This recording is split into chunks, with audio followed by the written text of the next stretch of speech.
In this video, my entitled mother, not disabled, parks in the disabled parking and gets a fine she refuses to pay. I let a restaurant go to hell on a busy Saturday night and it kickstarted my career. And my grandma complied with her husband's request for over 50 years, much to his chagrin. My entitled mother, not disabled, parks in the disabled parking and gets a fine she refuses to pay. My mother is a mega Karen, and I have 16 years of stories to tell about her entitlement. Here's yet another one. This happened in 2004 when I was 14. We just moved from Australia to New Zealand. The town had a population of around 12,000 people, which was a big step up from the town we moved from, around 2,000 people. It seemed like my mom's entitlement got worse by having an extra 10,000 people for her to annoy. Within a month, my sister and I had settled into our new schools, and Mother Dearest found her preferred, cheapest grocery store to shop at. I should mention that my mom is not disabled, but did that stop her from parking in the disabled parking spot? Nope. The first month went fine until my mother got lazy. Whenever we went grocery shopping, she would always complain, while walking towards the entrance, that there was never anyone parked in the disabled parking spot, and she would say things like, "I don't see why I'm not allowed to park there, and there's nobody in this damn town that need it anyway." This last comment was total BS on her part, as there was a paraplegic who lived in the town which she knew about, and regardless, those spaces are for disabled people, not her. Then one day, me and my sister were in the car while Mom was driving to the grocery store. We usually parked close to the front door, but to the side where there were usually a few spare parking spots. I was expecting her to stop there, but she didn't. Instead, she drove all the way to the front and parked in the disabled parking spot. Me: "Mom, this is disabled parking. You can't park here." Mom: "Of course I can. The spot is vacant." Me: "It's illegal for you to park here. You'll get a fine." Mom: "No, I won't. I have the right to park here if there's no disabled person parked here. I don't see any disabled person. Do you?" Me: "Whatever, Mom, but you're gonna get a fine." I got out of the car and walked across the street to the park. I didn't want to be seen with my mom, but I wanted to keep an eye out for the parking officer or police person who I knew would come. Even in a small town, the police were very diligent about rule breakers. And sure enough, 10 minutes later, I saw a policeman walk up to the car, check the license and lack of disabled sticker, and write a ticket that he placed on her windscreen. I sent Mother Dearest a text that I'd meet her at the petrol station when she was done.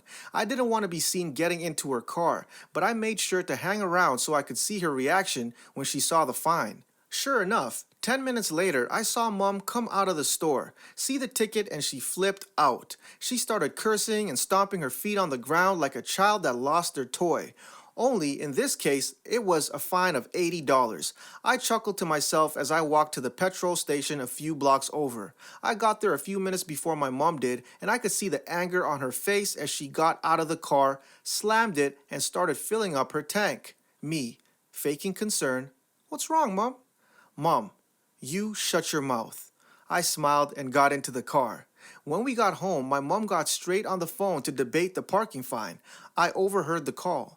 Mom: Yeah, I got a fine for parking in an empty parking spot. There was nobody else parked there, but I had to park there because I had a bad leg and can't walk that far." What? No, I don't have a sticker, but that doesn't matter. No, hold on. Wait, what? But no, disabled. No, but, oh, you stupid.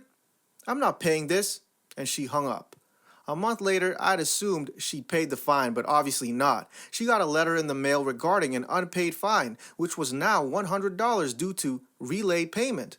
Mom went to the courthouse and paid it, but I didn't hear the end of it for 3 months after that, as she'd complain about it any chance she got, making out like she was the victim.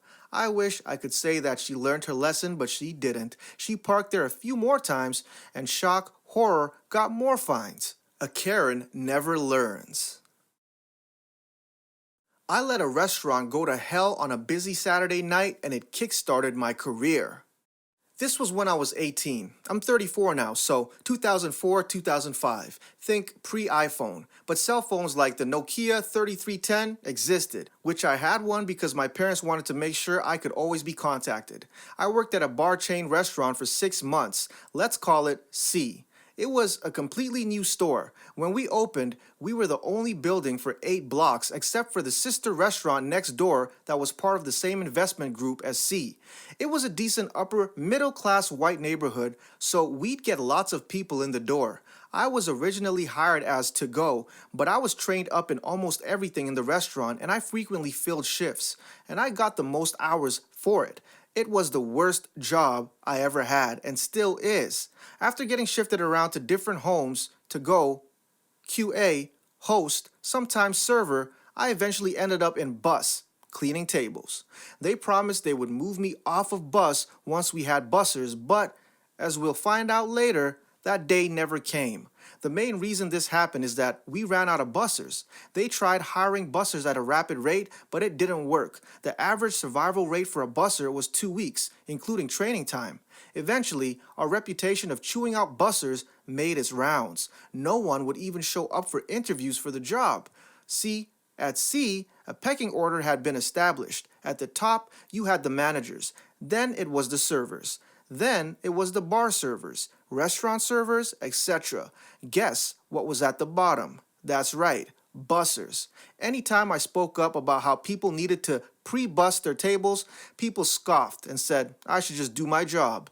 I explained how I could clear an entire restaurant by myself if everyone pre-bussed their tables, 30 seconds per table versus 8 minutes per table.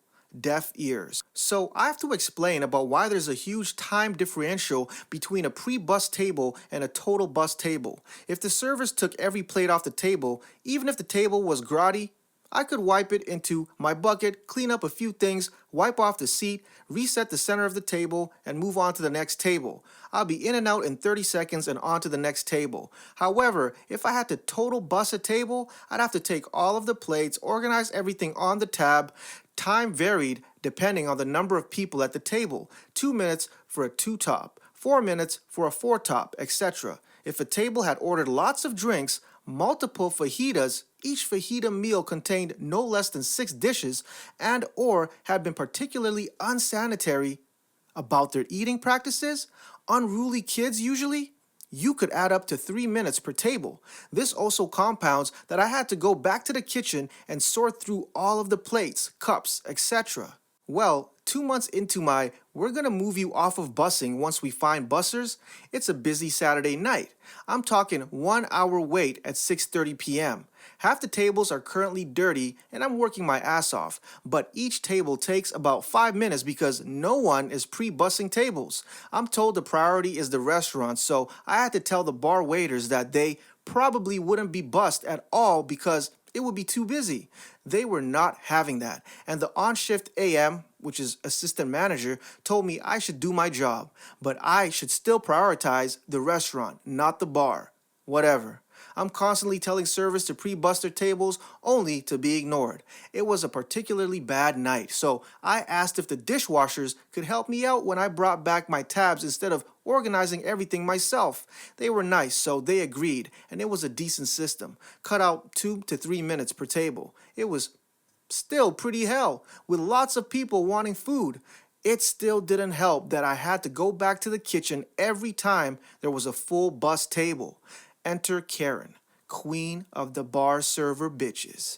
Remember that pecking order I mentioned? Yeah, she was the queen of the server order. She was one of the ones that constantly berated me for my job performance, despite the fact that I did more than almost anyone else in the restaurant. She made my last 2 months a living hell, constantly telling me I didn't do a good job, that she had to wait for me too long, etc. I constantly told the AMs and manager about the disrespect I received, and they said I should just man up. She never got a single write-up. One particularly busy Saturday night, Karen was a server in the bar, which meant she wasn't in the priority. I told her that I couldn't bus her tables unless she pre-bussed them and only if there weren't restaurant tables I needed to bus. She was constantly telling me I needed to bus her tables and I was lazy. Despite the fact that I had lifted over 300 tabs that night, she wasn't the priority. She didn't pre-bus any of her tables and she was always on the back dock smoking. Once that night, a nice couple saw me working in the table behind them and politely asked if they could talk to their server so they could take their order. She had left them alone for 15 minutes while she was smoking on the back dock and flirting with one of the prep cooks. She scoffed when I interrupted her flirting. Oh, I'm sorry, Karen. I'm sorry I interrupted your sixth flirting break today so you can do the thing you were hired to do. At 6:30 p.m. that night, the restaurant got flooded with people. 1 hour waits, and I had to push my ass to the limit. I was flipping tables despite absolutely zero of the servers pre-bussing. However, since the restaurant was the priority, I couldn't get to her tables at all. Finally, we got a dip. I could finally get to her 3 tables and all of them aren't pre-bussed. So I have to do the full bussing for her tables, despite they have been vacant for almost 45 minutes. After the first table, she follows me back to the second table and tells me I need to hurry and I'm garbage at my job, and I'm making her lose money. I tell her to leave me alone and don't reprimand me in the front of the house. It was embarrassing, with bar patrons looking over their shoulder, and I could see they honestly felt sorry for me. I was at the lowest point in my life at that point in time. I honestly felt like I was the worst human being in the world. Once she left, I stopped bussing for a second and sat down at the table for a second. I looked at the dirty half-full tab, and I got up. The table wasn't finished, and I left my dirty tab on the seat. I went to the back in to go. It wasn't active, and this was before widespread internet. We got maybe 15 orders per night, so the managers had relegated to-go duties to the QA that serviced the rest of the restaurant. It was easily accessible for them, but it was also vacant at that point in time. Call in to go was a relatively new and novel concept. I put down my headset, turned it off, pulled out a to-go pad and wrote a full note noting how this restaurant is going to go down the toilet unless the managers get balls and reprimand the staff for treating bussers like crap. I then left without telling anyone. I was called on my cell phone about 5 minutes into my drive home and the AM told me, "Hey, you still have a shift." My response was, "No, I don't. I quit." The response, "You still have a shift." Again, my response is, "No. I fucking don't need to be disrespected like I have. I quit." She had the gall to repeat herself. "You still have a shift." I hung up and turned off my phone. It turned out that I left just in time for the dinner rush. Saturdays we closed at midnight, so for those last 4 hours, it was hell in a hand basket. I was told that the AM prevented anyone from going home until 2 a.m. because the restaurant was basically a trash basket by the end. Wait times at 10 p.m. were capped because they were well over 2 hours. Host told me later on that she had to turn away 40 families that night because everything went to hell. Some people just left while waiting for a table. Orders were getting misplaced. The information made it up to corporate, and they had to call in a fixer team to figure out what happened. They wanted to call me, but I wasn't going to talk to them. There was some restructuring in the business. The manager got shifted to another position in the company. The AM that called on staff was let go. Karen wrote up, relegated to the shit shifts, and eventually left. I didn't return for 2 months, but not as an employee, but as a customer. I was told all this by one of the remaining AMs, the one that actually treated me like a human being, and he gave me all of my tip shares, which was nice. The next best part of this, the day after I left C, my best friend found an ad that a huge game maker was looking for QAs. We applied that day, and the following week I got interviewed and hired on the spot. He didn't make it. It was the beginning of my programming career. I advanced through that job, got over to automation programming, then got hired at other companies. Now I'm a senior programmer for a sheriff's office with 14 years of programming experience. My grandma complied with her husband's request for over 50 years, much to his chagrin. Something someone said to me today reminded me of this tale, and I thought some of you would appreciate hearing it. So, this is my grandmother's story. My family has been telling the tale for decades. Grandpa himself told it to his daughter's fiancé as a lesson in not underestimating his new bride. Grandma told it slightly differently to my mom when she and my father were engaged. This is somewhere between the two versions. It's a lesson in be careful what you wish for, as you just might get it. Personally, I've always thought it was hilarious. My grandparents were very old school. Grandpa got a job working for John Deere as a teen and worked his way up the ladder to foreman, then manager. Grandma was a typical housewife in the 1950s and was held to typical housewife standards. She was to cook and clean and be prepared to entertain Grandpa's business associates at a moment's notice. It was her job to make sure the children were taken care of and never got in her husband's way. She was expected to have dinner on the table at 5:30 sharp when he got home from work. Her house and herself were to be impeccably kept at all times, etc.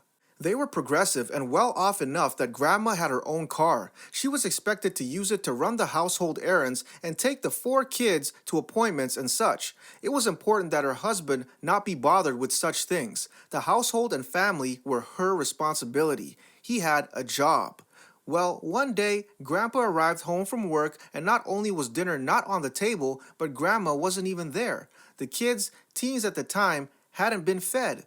Their homework was still on the kitchen table. There were unwashed dishes in the sink, and a dozen other little chores hadn't been done yet. Most importantly, Grandpa was inconvenienced. He'd been home just long enough to let his frustration stew into anger when Grandma's car pulled into the drive. He began shouting at her before she'd even had the chance to set down her purse or take off her jacket. He ranted about all the things she hadn't done because she was out running around when she should have been home taking care of the house and making his dinner. He worked very hard all day to provide for this family. Was it too much to ask for a hot dinner when he got home? She'd had a very good reason for not being home, but he never let her tell it, accepting no excuses. She was a good wife, so she intended to let him vent for a while, then she would serve him supper and explain what had gone wrong. Then Grandpa screwed up. As sometimes happens when we speak in anger, he began to blame the wrong thing for his irritation. He began to blame the car and her access to it. He said something to the effect of, "You don't have any business out driving around anyway. You should be home. I should never have let you start driving in the first place." "You don't want me to drive?" Grandma asked calmly, retrieving her keys from her purse. "Fine, then I won't drive ever again." And she set those car keys on the counter, put her things away, and served dinner. And bless her heart, Grandma stuck with that declaration no matter how much more difficult it made life. Grandpa had to take afternoons off in the middle of the week when a teacher scheduled a meeting. He didn't get a moment's peace on the weekends between grocery trips and taking the kids to activities or doctor's appointments or for haircuts or clothes. He had to drive Grandma to every Saturday salon appointment. Previously, Grandma had taken herself and the kids to church, letting him sleep. Now he had to wake up early on Sundays to take them all himself. Grandpa was nearly as stubborn as his wife. He held out, expecting her to apologize and ask for her keys back. She never did. Instead, she simply rearranged the household schedule so that he could handle all the driving. Months later, after never getting a single weekend to relax, after having dinner pushed back nearly every day because he had to drive someone someplace, he finally gave in and apologized. He tried to tell her that he was wrong and that she should start driving again. He tried to tell her that he now appreciated all she did to make his life easier. He all but begged her to take those keys. I suspect that Grandma had always disliked driving because she never did take back those keys. Nothing Grandpa said or did could convince her to get back behind the wheel. He'd said she had no business driving a car and she was going to hold him to that declaration no matter what. For over 50 years, until the day she died, Grandma never drove a car again for any reason. Not after the kids graduated and moved out, not after Grandpa retired. Even after Grandpa's death in the 80s, she still refused because my husband always said that women shouldn't drive.